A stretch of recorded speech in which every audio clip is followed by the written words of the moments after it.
Thank you for joining us for our Monday COVID-19 briefing, where we want to give information regarding our efforts all across the state as we move forward in mitigating the spread of this virus, as we move forward in rebooting our economy, as we move forward in efforts all across Tennessee to battle this pandemic and to mitigate the impacts that it's had from a health standpoint and an economic standpoint. Thank you for joining us today. Earlier today, I spoke with Vice President Pence on a call with governors from all across the country regarding expanding testing capacity and how states are working at a rapid pace to make sure that more and more of their citizenry can be tested, especially those that are outside the realm of traditional COVID-19 symptoms. Expanding testing capacity is a very important step as we begin to safely reopen our economy, and it's why we continue to emphasize the importance of that. It's also why over the weekend our Unified Command Group popped up 19 drive-through testing facilities across the state. We conducted more than 11,200 free tests for Tennesseans, many of which did not have traditional COVID-19 symptoms. This surge of tests accounts for the largest number of tests conducted in our state over a 2-day period.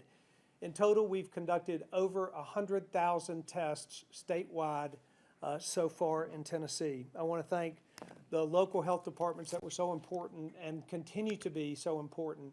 Our EMS agencies across the state, our first responders, law enforcement that were a part of working with the National Guard, and I especially want to thank the National Guard for their efforts in expanding testing to Tennesseans who have now been challenged with the idea that when they're in doubt, they should get a test.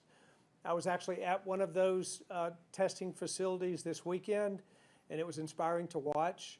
There were long lines and lots of folks that responded. We had an overwhelming response to our efforts to provide testing to people all over the state. And I watched law enforcement locally, local officials working with our health department and our National Guard to make sure that people got tested. And as said before, it was quite an experiment in expanded testing, but it worked well, and we tested thousands of people all over Tennessee. And we didn't turn away anyone, but it's important to remind everyone that we don't want to turn away anyone from tests. If you believe that you need a test, we want you to get one. And what's important to remember is while these weekend testing surge capacity pop-up facilities are available on Saturdays and Sundays in different locations, and you can check the website to find out where those are located, that same free testing is available in our public health departments 5 days a week in every rural county in Tennessee. So you don't have to wait until the weekend. If you can actually get a test during the week, we urge you to go to your local health department and get that testing as well. Today in our state, we have 7,238 confirmed cases in Tennessee. We have lost 152 Tennesseans to COVID, and 3,575 have recovered in our state. That's a 2.3% increase in the number of confirmed cases over yesterday, which is our lowest day-over-day percent increase to date. Now, we know this battle will continue until we have a treatment or until there's a widely available vaccine, but for the time being, we continue to flatten the curve in Tennessee. From one end of our state to the other, Tennesseans have done what we've asked them to do. And we're seeing their hard work and their dedication to each other pay off. And we thank you for all that each one of you individually has done. As we've challenged you to do so over these weeks, you have done just that, and it has paid off. For 17 consecutive days in Tennessee, we have seen only single-digit percentage increases in the number of cases in our state. Our hospitalization rate has consistently remained lower than national averages. And as of today, the number of recovered patients exceeds the number of active cases. This trajectory of symptoms and cases and hospitalizations shows a very encouraging sign. It's a very encouraging slow to the movement of the virus across our state. Our efforts to secure personal protective equipment and critical medical supplies is also very encouraging. While a lot of states have faced shortages and currently do in PPE, we've ordered more than 35 million pieces of personal protective equipment in Tennessee, $82 million worth, and we continue to aggressively procure this life-saving equipment for our frontline workers, particularly our healthcare workers. And again, I want to thank healthcare workers all across the state for what you're doing. Putting yourself in the front lines, doctors, nurses, frontline workers that are protecting the public from COVID-19. We want to make sure that you have the protective equipment that you need, and we're working hard to make sure that you do. So while the health outlook is showing signs of improvement, our economic outlook tells a very different story. Record unemployment numbers, thousands of businesses closed. Social distancing works, and as we open up our economy, it will be more important than ever that we stay committed to that. Lives and livelihoods depend on it. But here's the reality. For the good of our state, social distancing must continue, but our economic shutdown cannot. While we continue to emphasize social distancing for Tennesseans, I will not extend the safer at home order past April 30th. And moreover, we are working around the clock to be certain that some businesses will be able to open as soon as Monday, April the 27th. We will be outlining the measures and those particular businesses in the next couple of days. And it's our firm intent that by May 1st, the end of next week, the vast majority of closed businesses in 89 Tennessee counties will be allowed to reopen. These businesses will open according to specific guidelines and guidance that we'll provide in accordance with state and national experts in both business and in medicine. I mentioned opening up in 89 counties because those are the counties where the state has health departments.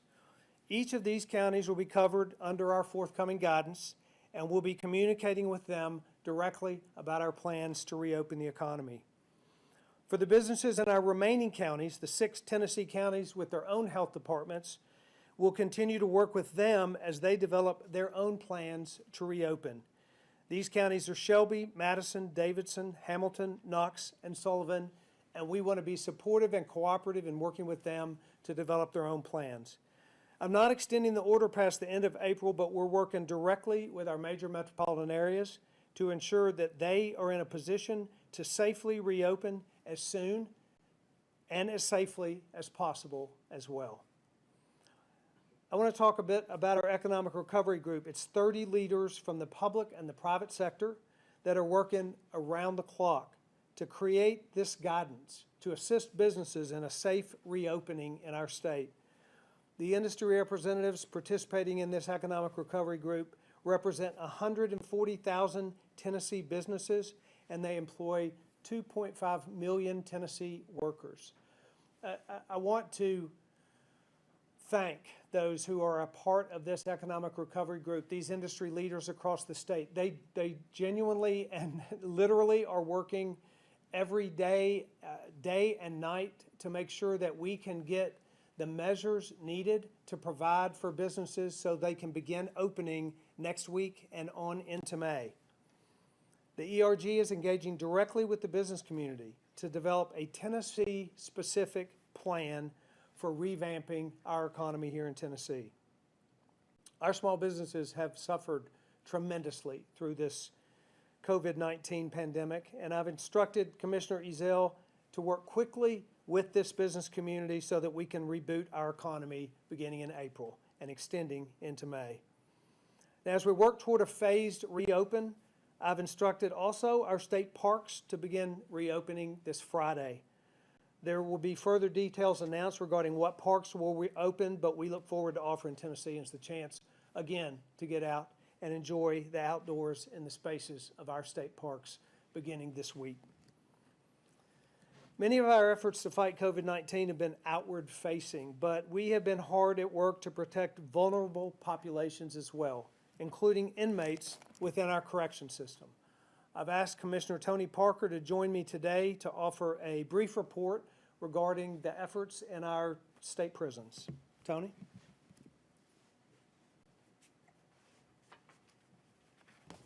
Thank you, Governor, for the opportunity to discuss the work that we're doing in the Department of Corrections as it relates to COVID-19. Of course, COVID-19 has been a special concern for us as in our correctional facilities that we consider a vulnerable population. And in that population, we have a less opportunity to have and to practice social distancing. As most of you know, the Department of Corrections took an early precautionary step on March the 2nd by suspending all visitation and volunteer services at all state prisons in order to limit the traffic that enters our facilities. Additional precautionary steps included postponing all legal visits with the exception of certain special circumstances, reducing the number of inmate work crews, as well as suspending all emergency inmate transports and intake from the county jails. We have made modifications to our inmate programming. Medical co-pays were suspended for all inmates. Additional soap and cleaning supplies have been provided to deliver the inmates free access. We also delivered inmates free telephone calls that were provided by our vendor GTL so inmates could maintain contact with their family members at home. All inmates as well as staff were issued masks to wear. On March the 16th, all of our facilities began conducting non-invasive screenings for staff and inmates. Temperature checks were conducted and a series of screening questions were asked of staff when they reported to work. Inmates receive temperature checks and health assessments twice each week and are closely monitored for any signs and possible symptoms. Inmates who are in isolation or in quarantine status, in addition to regular medical care, they're provided twice daily health assessments to include temperature checks. TDOC's first positive case was detected on April the 1st in a contract employee. As a result, we quarantined 3 inmates at the Bledsoe Correctional Complex who may have been potentially exposed to the contract employee. Since that time, the 3 inmates have been released from quarantine status. On April 3rd, an inmate at the Turney Center prison who was taken to the hospital for an unrelated medical issue tested positive while he was at the hospital and actually getting ready to be discharged. During that time, we had 2 additional contract employees and 3 TDOC employees test positive, which prompted our decision to launch mass testing for more than 1,000 employees at Bledsoe Correctional Complex and Northwest Correctional Complex. I want to thank you, Governor, for dedicating the resources toward that effort, which resulted in 1,145 employees being tested. 13 state employees and 6 contract workers were positive for COVID-19. The result of 1,126 of those employees, their tests were negative. On Saturday, April the 18th, we launched a second proactive mass testing in conjunction with the Department of Health, our medical provider Centurion, and the Governor's Unified Command. 425 inmates at the Bledsoe Correctional Complex were tested. Of those, 150 tested positive, and we have been isolated at the facility. The vast majority of those who tested positive were asymptomatic, and we still have approximately 10 tests pending. Since our first positive inmate test on April the 4th, there have been a total of 174 inmates at 4 facilities to test positive for COVID-19. 163 of those positive inmate cases are at the Bledsoe Correctional Complex.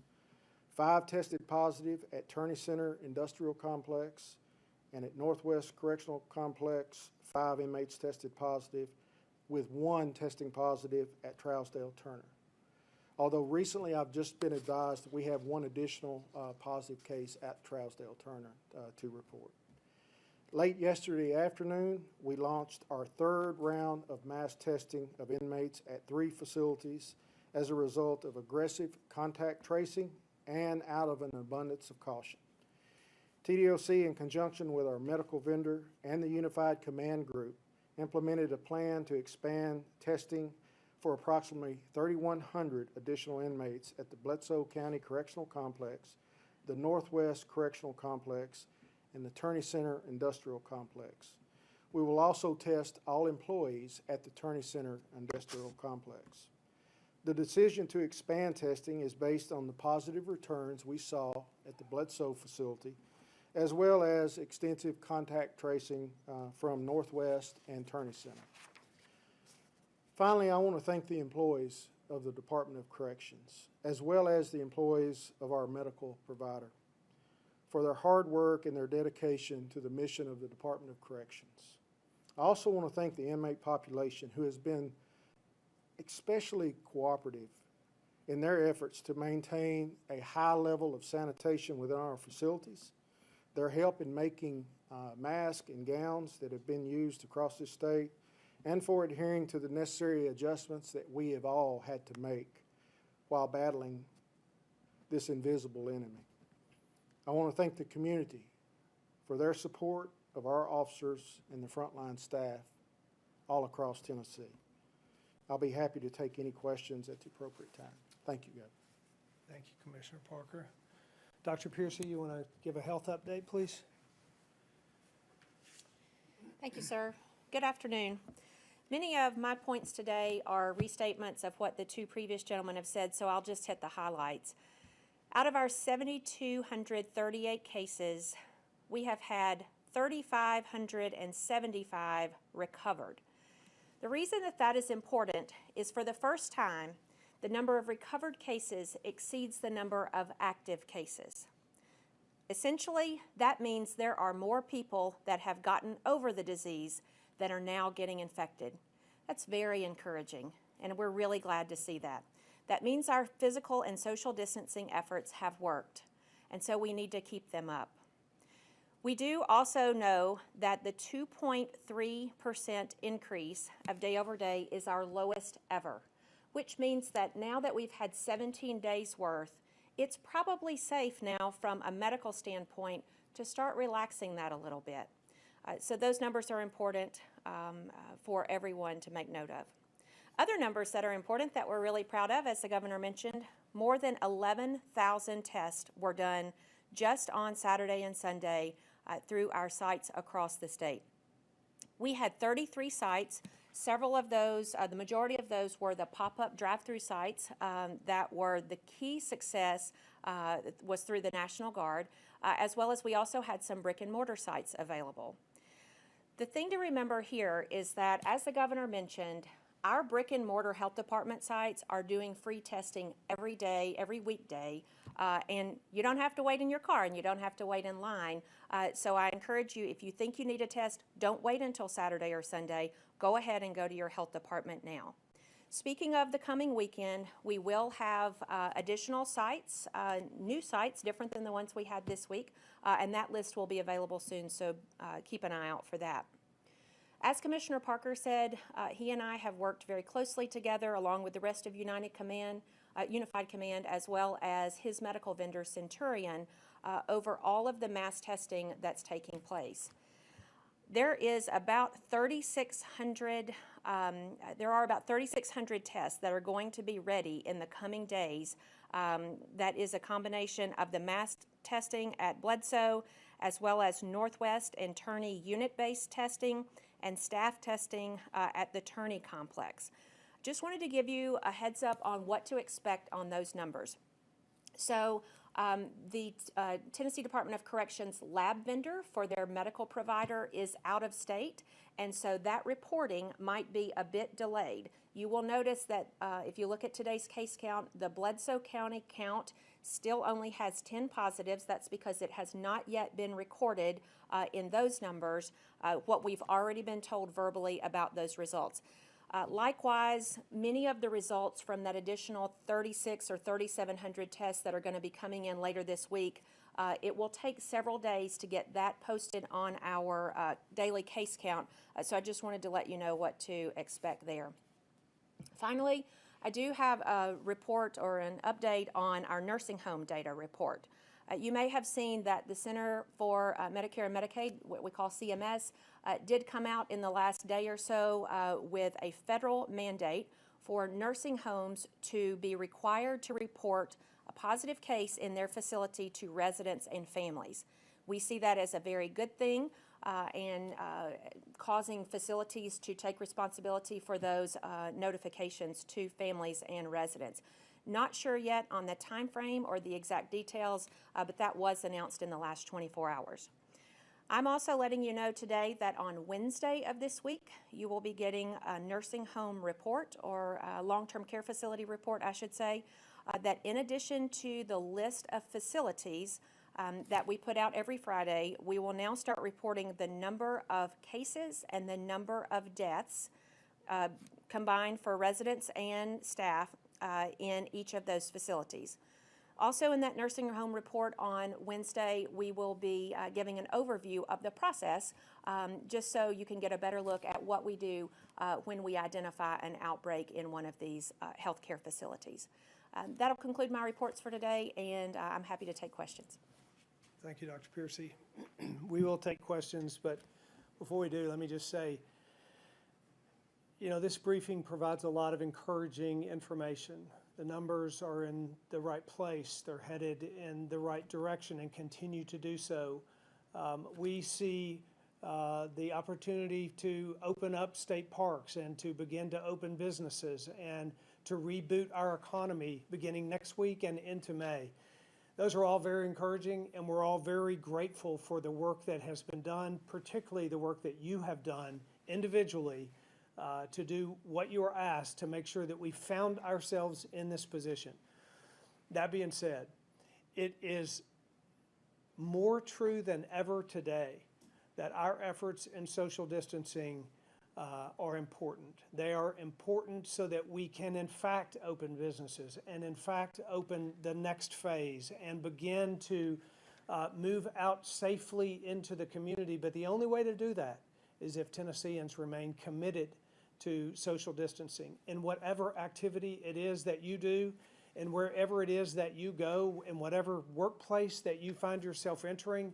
The mandate to stay apart, the personal mandate, it will be lifted as a mandate, but it will not be lifted as something that is necessary for all of us to participate in. So I encourage every one of us. We have much to be grateful for, and we have much to be hopeful for, and it's all because of the efforts that Tennesseans have made from one end of the state to the other to do their part and stay apart. We'll continue to do that going forward.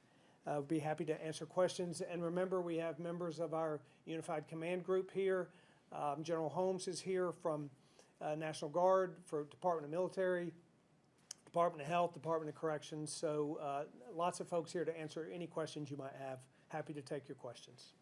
Thank you, Governor. First, we'll go to Kim Crucy with the Associated Press. Kim, your line is open. Hi, Governor. Hi, Kim. So you talk about flattening the curve here in Tennessee, but when you look at Tennessee's prison population, do you believe that there has been enough testing done on the inmates? Do you think that there needs to be more now that we're getting higher numbers in Bledsoe County facility and yet another round of mass testing that's happening on the inmates? Yeah, that's in fact what we're doing, is rapidly expanding our testing population and our prison population testing. Tony, you want to make a comment of that, or Dr. Piercy, either one on numbers?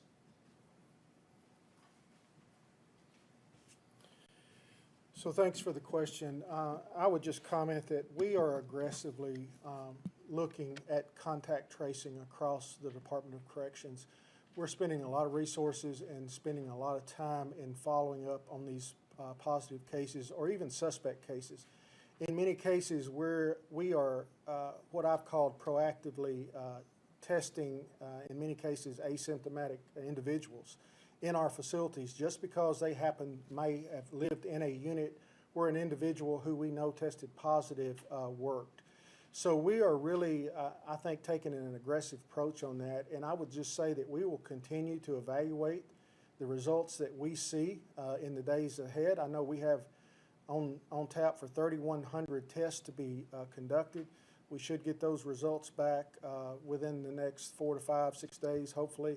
And at that time, I would evaluate those numbers along with my consultation with the Department of Health and Dr. Piercy and the Unified Command Group to make a decision going forward about additional testing. And I would let Dr. Piercy comment on that if she wants to. Commissioner Parker is correct. We have somewhat of a tiered approach to testing that population. We have been in consultation with other states, and I talked to several of my colleagues in the South just this morning about their approach to prison populations because, as you very aptly pointed out, it is a vulnerable population and it is a population that can have spread very quickly because of the contained environment. So our approach generally is that when there is a case identified through contact tracing, just as Commissioner Parker said, we do testing of those individuals, and then if there is a high prevalence of disease amongst those, then we expand to a more unit-based testing, which usually encompasses several hundred, and then just like we found at Bledsoe over the weekend, if there is a substantial proportion of positive cases amongst the unit, then we'll expand to widespread mass population testing. That is the approach that we're taking, which is entirely consistent with what the rest of the nation is doing at this point. So currently no plans to just do a blanket, if any inmate wants a test, they can have a test, if we're going off of this tiered approach? The tiered approach is exactly what we're doing in the general population, which is when we find somebody that needs a test for any symptomatology, which is the threshold that we're using in the general public right now, then we provide that testing. And then even if they don't have symptoms, if they have been in contact or in the same area as a positive case, we provide testing on a more widespread basis then. It's the same approach that we're using in all of our other vulnerable and contained populations, specifically nursing homes and other group homes. Thank you. Thank you. Next, we'll go to Natalie Allison with the Tennessean. Natalie, your line is open. Hello, Governor. Natalie. I have a couple questions about this decision not to extend the stay-at-home order. I know that you all are still working with these industry leaders to determine what's going to happen when, but can you give us even a big picture idea on what businesses you are planning on having reopen first on Monday of next week, first of all, and then secondly, what is this going to mean not just for businesses, but gatherings around the state? So softball games, races, things like that. Can you speak to those big picture questions? Yeah, we plan to keep the same social distancing guidelines in place even beyond and into the next few weeks. So for now, and up until this May 1st date, which is what we're dealing with now, we'll continue to have the same restrictions with regard to social gatherings, the numbers of people in social gatherings. That this change is primarily around businesses and businesses being able to open up. The most important thing to me is that people can get back to work and businesses can begin to reopen. The economic difficulty that's been created by this it has been devastating to our state, and the sooner that we can begin to change that picture, the better. So these changes that are announced today are primarily around businesses. We don't know which businesses will be targeted for opening on Monday, but we will within just a couple of days, and then we'll announce the other businesses that will be targeted on Friday. But the social distancing requirements will stay in place. As for working with the mayors and leaders in the state's largest areas, is that going to be basically those local leaders will determine when businesses can reopen, or what is that process for working with them, and how soon would you like to see most businesses reopening in Nashville and Memphis and Knoxville and places Yeah. like that? So I've spoken with the mayors from those, from all of those counties that do not have health departments that are run by the state, and that's the delineation. There are 6 counties in our state who have health departments that are not overseen by the state, and so for those leaders in those communities, we've been cooperative throughout this process, from the beginning of it, through the different requirements that were put in place all across the state. As you know, they were done differently in those municipal areas than they were broadly in the other counties in the state, and that's how we will reopen this state as well. It'll be phased, it will be smart, it will be strategic, and it will make sure primarily that the health and the safety of Tennesseans is put first. We know that we want our businesses to open and we need our economy to get started back. But we know too that we can do that in a way that's safe and that allows for the safety and the health of Tennesseans to continue to be utmost. So I've spoken with those mayors and we've talked about a spirit of cooperation, but they will be providing their own outlines. We will be talking back and communicating with one another about what those are, in hopes that they too can return to a place of safely opening the economy all across the state at the right time. Next, we'll go to Kara Hartnett with the Nashville Post. Kara, your line is open. Hi, thanks for taking questions. When do you think you'll have a proper understanding of how far coronavirus has spread throughout the state? A proper understanding of how far it has spread? Like the infection rate. You want to speak to the reproduction rate? It's fallen below 1. No, the infection rate overall in the state, like 2% of the population has been infected. I mean, the data, we know how many people have tested positive for that. We do know that there are asymptomatic cases out there that we certainly don't know about, so we don't know the number of infected cases, which means that we can't know the percentage of population that will be infected. That would just be a projection. We can only look at data as it develops, and you can only look at data as it is on the ground day to day, and we track that data so we know how many cases and how many infections that are confirmed, but of course we don't know how many may be carrying the virus that we have not tested yet. How do you reconcile that with undoing mitigation efforts by reopening the economy? Because we know that with broad testing, and particularly with testing people with symptoms, that we have an understanding about the rapidity with which the disease spreads. Let me let Dr. Piercy talk about that reproduction rate and how that is a good indicator of what's happening in the spread of the virus across our state. The governor's correct. When we look at how fast a disease is spreading, we look at the reproduction rate, which is, if you see it in writing, it's R subscript 0. And what you ideally want is you want that to fall below 1.0. When we first started, we were at the 2 to 3 range, in 2.6 or so, and the last estimate was 1.3 and maybe even a little bit lower. I haven't gotten an updated number on that in about a week, but that's one of the important numbers we look at. Another important number that we look at is the day-over-day percentage increase. When we first started measuring this, there were some days that we were having 14, 15, even 18% jumps in day-over-day case count. What I mentioned earlier is that today it was 2.3%, which is the lowest day-over-day increase that we've had since we started measuring it.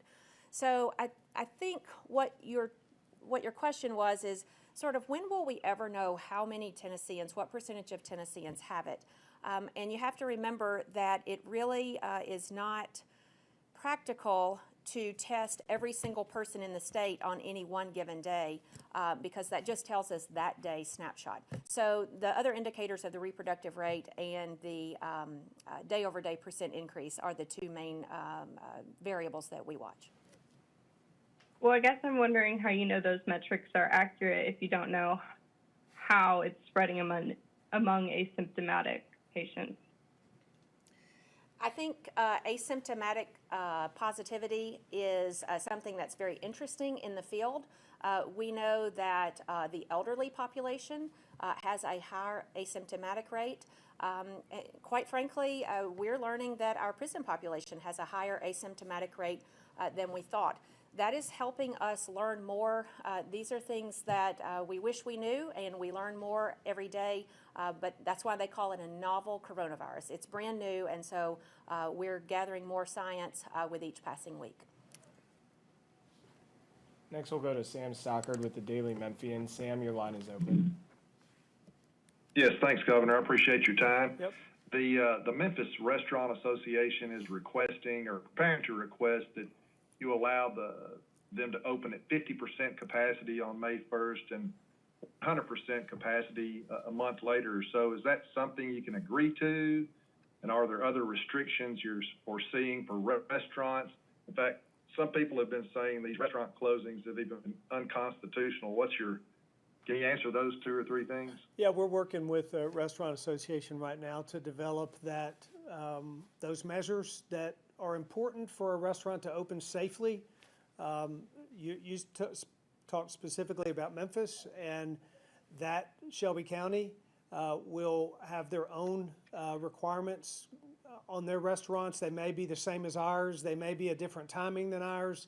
As I said earlier, we're going to put guidance out for the counties that have state health departments. Shelby County is not one of those counties, so what exactly will happen in Shelby County may be a little different than what happens in the rest of the state, but that's exactly what we're doing. We're working with the Restaurant Association, those who represent the workers, to make sure that we put in place the measures and the guidance and the guidelines for restaurants to open safely for their workers and for their customers. And when we do so, then we believe that will be the time when those businesses can open safely. What's your response to people who say that these shutdowns have been unconstitutional?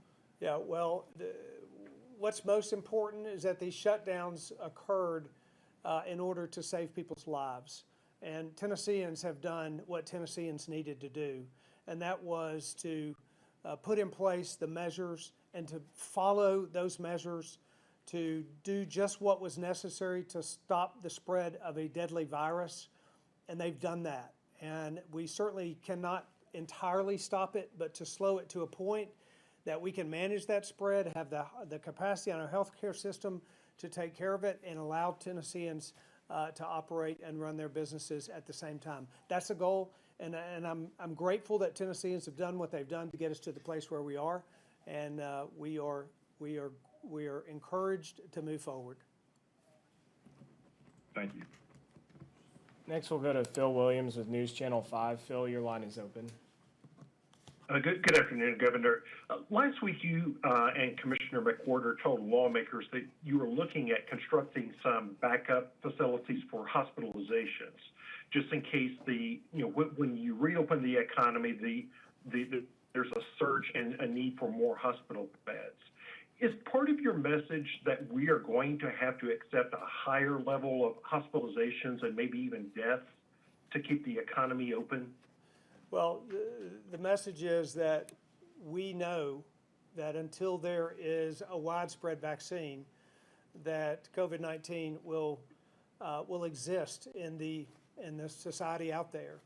But the message is that we can begin to open businesses and remain safe in a way because of the way that we change the way we do business, and that is what our effort is. The message is that social distancing is what has slowed the spread of this virus and contained a widespread virus that may have killed many more people and sickened many more than it would have if we hadn't imposed social distancing requirements or guidelines. We will continue to use that social distancing going forward because that's the way we can safely open businesses. That's the message, is we want to allow people to work, allow people to live, allow people to move in their society, but to do so in a safe way. And we want to give guidance and measures and guidelines so that people can do just that. But if there is a resurgence in this virus, are you prepared to shut the economy down again?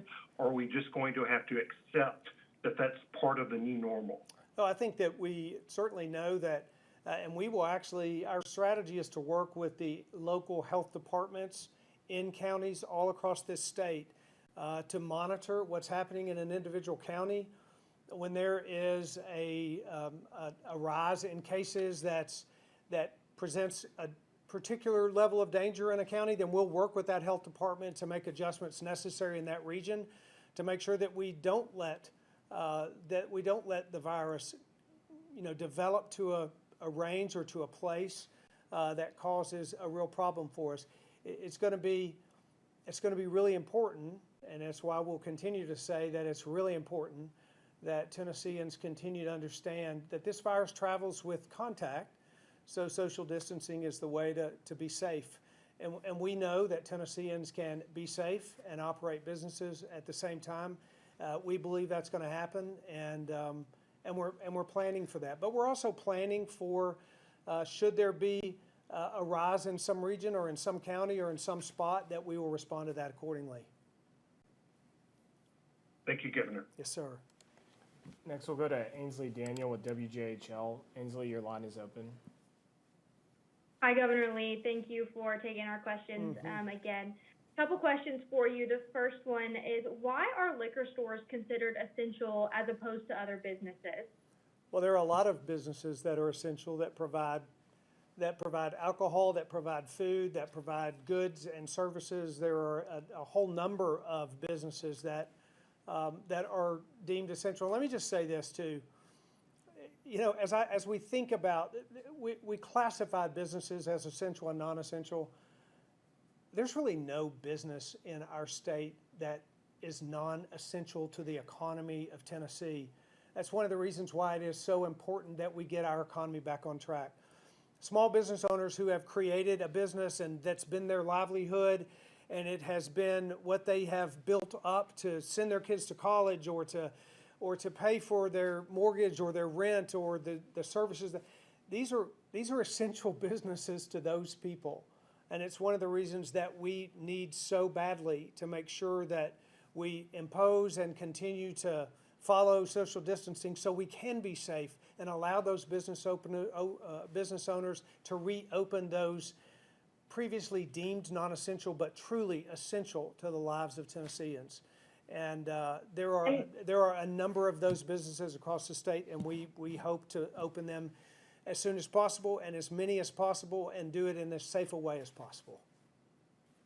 And another question for you, do you have guidance for any of the schools on prom or graduation? I can't answer that question, but we'll look at that. Penny Schwinn, our Department of Education Commissioner, is not in the room with us today, but we certainly will look at that and provide that kind of information. I haven't been asked that question personally. I would guess our Department of Education has, but I'll look into that. Thank you. Thank you. That's all the time we have for questions today, Governor, if you'd like to make a closing statement. Oh, thank you very much for being here again today. And thank you, Tennesseans, for doing what it took to get us into this place, to be able to announce the opening dates of businesses, to be able to announce the rebooting of our economy, to be able to announce numbers that put us in a position to do this and to do it safely. It is a very encouraging day for us, and it's because of the efforts that you have taken, the sacrifices, great sacrifices that many have made, and I'm encouraged where we're headed. So thank you for what you're doing. Continue to do your part and stay apart. Thank you.